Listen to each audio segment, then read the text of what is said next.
Dài đàn từ đi rồi. Bầm mấy tháng ngân rồi. Rầm ra cân chê cư nghe bắn grai ngàn bầm giờ đam mê cây mi mình ba lần này.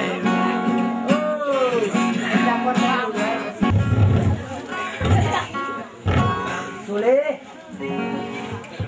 Hãy